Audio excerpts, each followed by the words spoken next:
Yo, what up, man? ChrisUnbias checking back in, man. Back with the blog, man. Make sure that like button and subscribe button anyway, and I appreciate all the support. Hope you guys is having a good Sunday. Before I do this blog, man, I want to talk about Uncle Ra and Hitman. I see that they got a video up where they actually did do an interview. I think it's dope that they kind of squashed whatever issues they had.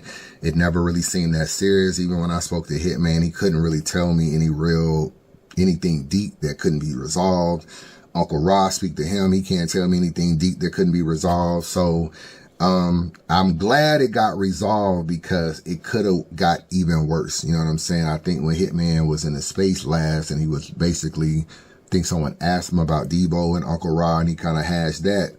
Uncle Ra was like, damn, this is being brought up again. Like just when it was kind of swept under the rug, people bringing my name up again and all this kind of stuff. And it's just like, I just want it to be over with and I can just move forward. And I think Uncle Ra was kind of losing a little bit of just love for battle rap. You know, battle rap is kind of slowing up anyway, but I just think when you have a battle rapper that's actually Hitman has one of the bigger leagues now and he's not rocking with you, it's kind of like, damn, I kind of wish it would rock out better. Uncle Ra called me for some advice on how to deal with that space because he was a little bit disturbed that he felt like people are not misrepresenting how he really feels about the situation. He was like, man, maybe you should interview me. And I was like, I don't want to get involved, Uncle Ra. And this is what I told Uncle Ra. I said, always remember this about battle rap. It's the 48-hour rule, man. In 48 hours, nobody gonna be talking about this no more. And in 48 hours, nobody was talking about Uncle Ra and Debo can't come to the event and all this kind of stuff. And maybe if he did that interview with me and I did that blog with him, Hitman probably took it the wrong way, even though it probably would have been respectful. And then you don't see Uncle Ra at Bags and Bodies. So I'm kind of glad that Uncle Ra saw the space, didn't respond, 48 hours rule, nobody's talking about it no more. And then they like, okay, cool, make it happen. And I want to give a shout out to the boss too, because I talk a lot of y'all about, you know, this spaces and the boss and everything. I honestly don't know if Uncle Ra and Hitman are able to make up if the boss isn't involved, because the boss is cool with Uncle Ra.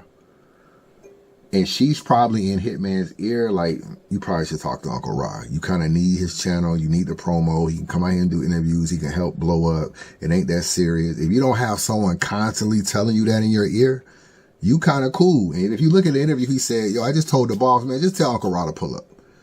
I don't really know, like, to give her some credit. You don't really know how much work behind the scenes she's in Hitman's ear, because she's clearly involved in this Bags and Bodies heavy, to get Uncle Ra and Hitman fixed.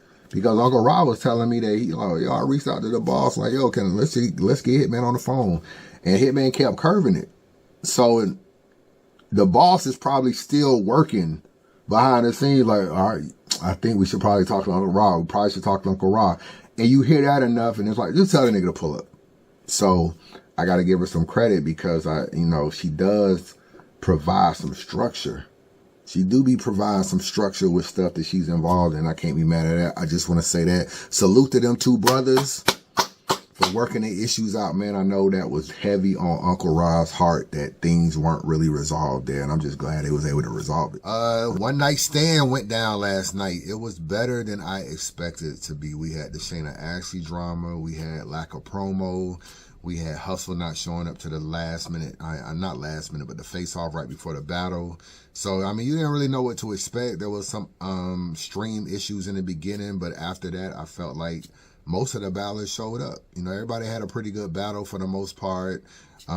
Everybody, I felt like, for the most part, did a thing. So, considering that I had probably a little low expectations of the battle, it was much better than I anticipated it being. And I thought the main event was good too. We see a lot of men and women battles where you like, I don't know if they're going to take the gloves off. I don't know if it's going to be a friendly battle. This was not a friendly battle.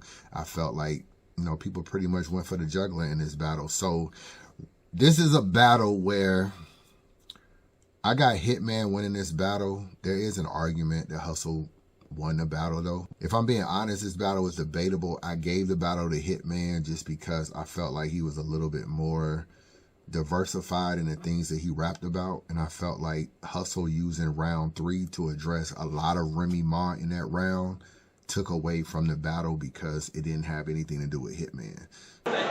You said, because I talked to Clarissa, I stabbed Remy in the back. Calm down. I let you speak on shit you don't know about so freely. I mean, I cried and vented to my friend. She told my business. That hurt me so deeply. And I still allowed y'all to paint me like a snake. Knowing behind the scenes I got done so greasy. I mean, I thought we were sisters. Traded on me for the trenches. And it was so easy. So even though Hitman touched on different things, it was all kind of tied into Hustle. Whereas Hustle kind of used a lot of her third to address Rem. And I feel like, you know, it's not like Rem is Hitman's manager. It's not like they have a real tie there. So to use that round to address something that totally don't have anything to do with the particular battle, I felt like was a waste, especially since this is like your dream battle per se. Round one, Hitman starts off, he was kind of using the whole Ebony Players Club angle a little bit in the first round. You know, he's Big Gerald and Big Gerald Sr. and Big Gerald Jr. So he was basically applying, you should have never put Ebony in front of a junior, going back to Players Club. He had a broad flight domestic bar that was cool.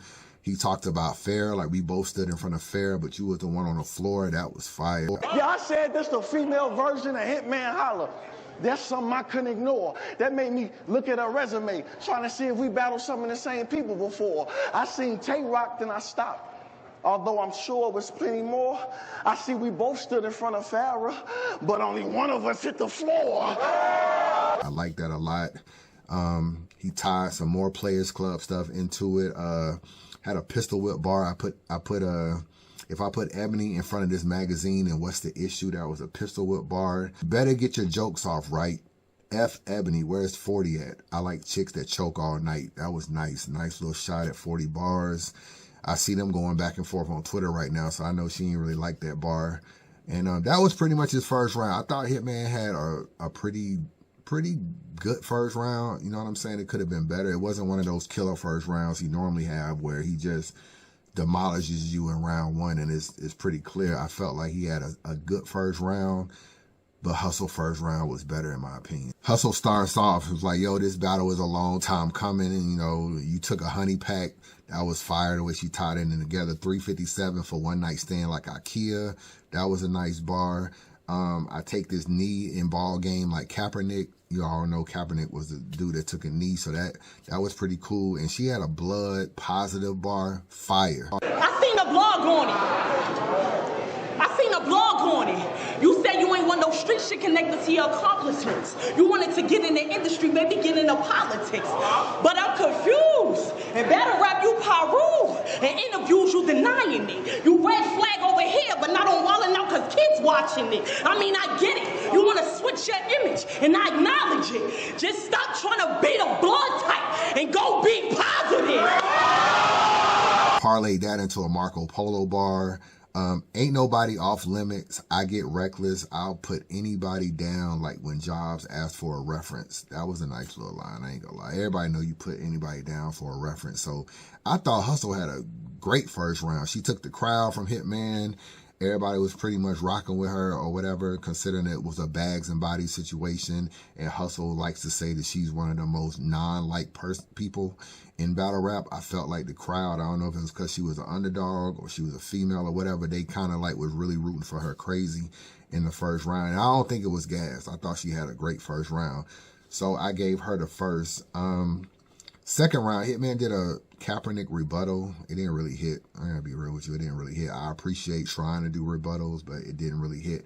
He spent a lot of this round. I was kind of thinking, damn, he might lose the second round as I'm listening, even though Hustle hadn't went yet. But he was talking a lot about the BBL stuff. You getting big. You been eating too many Biggie fries. I'm going to kill you like the way Biggie died.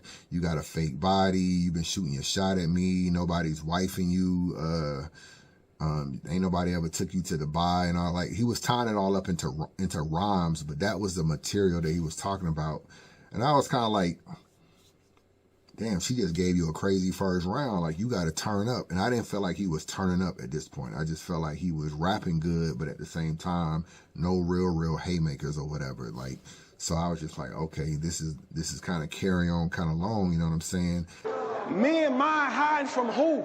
Don't lie to me. The only thing hidden around me is animosity. They quick to say women are gods. Another lie to me, because y'all can't create until I get what's inside of me. Her, RBE, URL, they're my properties. See, y'all battle rapper, but me, this shit monopoly. Hustle got all these guns like she gonna pop at me. You want me to believe you a rider, get on top of me. Got killers up in Dago that'll follow.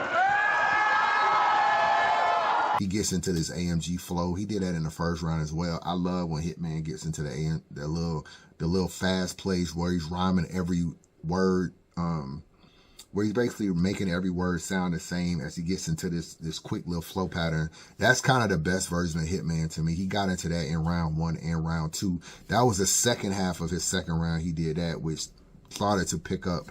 What else he say? What you gonna say to me, hustle? You gonna downplay hit? You can't brag about a company I made rich. Fire. Basically saying, yeah, you the first lady of URL, but I made URL rich. I like that. That was his first round. I mean, that was his second round. Second round was cool. You know what I'm saying? I thought he had a good second round as well. And I'm like, okay, he still left the door open a little bit for Hustle, though. I'm like, Hustle, if she got another second round the way her first round was, she may take this joint. Hustle's entire second round was kind of about Cinnamon. I mean, she starts off with the typical, you got to stand up, girl. You know what I'm saying? Congratulations on your engagement. You finally got engaged to her. You know, you should have got engaged to her when she took that bullet for you and all this kind of stuff. So she was tying a lot of that into kind of what Easy said in the beginning. And Geechee kind of parlayed that about, you know, she took a bullet for you and you ain't married her. She went further on, you know, you got Sin out there looking crazy because you put her on your close friends list. Now everybody can see her pussy and all this kind of stuff. So she going on and on about that. She literally talking directly to Sin, who's like standing right there next to the boss or whatever, right up front. She had a nice Tank bar. You know, Tank made he lied about taking a knee and everything, talking about he got, what did he say? He had grease or whatever in his eyes, so he took a knee. So she was just basically saying, you didn't really want to marry Cinnamon. Easy's bar made you marry him, so you lied about why you took a knee like Tank Davis. I thought that was a nice line. I also like when she said, when she's talking about, you always saying, I got 1,000 if anybody play with Hitman. And then she said, but you got robbed for your rollie and they shot your girl. You like to say a whole lot. This nigga be like, I got $1,000 if you find a nigga that play with Hitman. Don't nobody play with Hitman. That's some shit he waiting to see. I mean, you right. They robbed you and shot your bitch in the face. Don't sound like they playing to me. The second round is close. You know what I'm saying? I feel like the second round is kind of debatable. Like, she won the first. The second is kind of close to me. And then the third, she kind of talked about Remy Ma. So it's just kind of like, it wasn't diversified enough, which is why I gave Hitman 2 rounds out of this battle, because I felt like, okay, you got the Remy Ma joint. Okay, cool. You got the Cinnamon joint, which is still a little play on what Easy was saying. You just went a little bit further. And then Geechee kind of tied into the Cinnamon angle. Like, Geechee had a whole round about Cinnamon too. And then you come and you battle and you got a whole round about Cinnamon. And this is what I mean when I say diversify.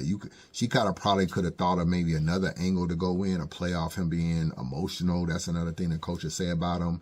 But Geechee used his entire second round to talk about Cinnamon. Hustle uses her entire second round to talk about Cinnamon. So it's, at least with Hitman, he just discussed more stuff. He discussed Hustle being homeless. You had to move from New York because you was homeless and all kind of stuff. You got your daughter on the street. You got all this kind of stuff. You really ain't getting it like you say you getting it if you start putting your money in the BBLs and put your money in you know, properties and owning stuff. It'd be a whole lot better. He was really kind of talking to her that way. And I don't think this was the best Hitman, but I appreciate the diversity of what he was talking about. And I felt like, Hustle, for this to be your dream battle, you can't waste a round talking about Remy Ma. Like, you know, like, you know, I get it. He brought up how you was disloyal to Remy, and maybe that made you right up. He brought up you being disloyal to Remy in one of his tweets. saying, damn, it's crazy you was disloyal to Remy. We're going to talk about it when we battle, though. He kind of brought that up. And I don't know if maybe you felt a little pressure from that. Like, he going to use Remy, and I'm going to have to counter it. So I'm going to write my third addressing Rem. But Hitman really didn't get into the Rem shit about you being disloyal. He think he mentioned it like once. Like, yeah, you know, you was disloyal to Rem. I think he mentioned it like one time, and he brushed through it. You created a whole round about Rem and a whole round about Cinnamon. So, I don't know. I think he might have tricked you in that. Like, I think you probably thought you was going to put the Remy joint in a third to kind of like, okay, I'm going to save it for the third because he going to talk about Rem, and I'm going to have this crazy angle on how Rem really played me for easy. But Hitman didn't really talk about Rem. So, it was just kind of like you just went on this Rem rant, and it didn't fit the battle. It didn't fit the battle, to be honest with you. So, I thought Hustle was good in this battle. You know, her and Jazz is interesting because I talk a lot about whether or not she write her bars and prep and all this kind of stuff. And we know there's been a lot of rumors, but the way she be barking on niggas and some of the shit she be saying, that would be an interesting battle because she got the material to beat Jazz. Like, she could come up with the material to beat Jazz, or whoever is whatever it takes for her to get her material together, it could be good enough to beat Jazz, and that is a dangerous battle. The stuff she be saying on stage is a lot better than when they battled a decade ago. So I don't know. That's an interesting battle, and we're gonna see. Maybe that battle will heat up based on who wins Wody. I don't know who's gonna win Wody out of her, Coffee, Vixen, and Jazz. So whoever wins Wody, it may. You know, just imagine if Hustle wins again or Jazz wins again, and that all of a sudden becomes a battle that's probably definitely like URL. Y'all gotta book that battle, bro. Like, y'all been missing out on a lot of battles. Y'all don't let another league book Hustle versus Jazz a rematch, and y'all don't do it. Like, y'all gotta do that, especially since Jazz was on URL with Norris all them years, and she's the first lady of URL. Don't let no fucking Chilla Jones get this battle or something. Like, y'all gotta get this battle. This needs to be a battle that Smack is flipping a coin and doing this battle right here. But that's where I got it, man. I got an edge to Hitman. Y'all let me know what y'all think. I'll let your boy. You too, it's the third one.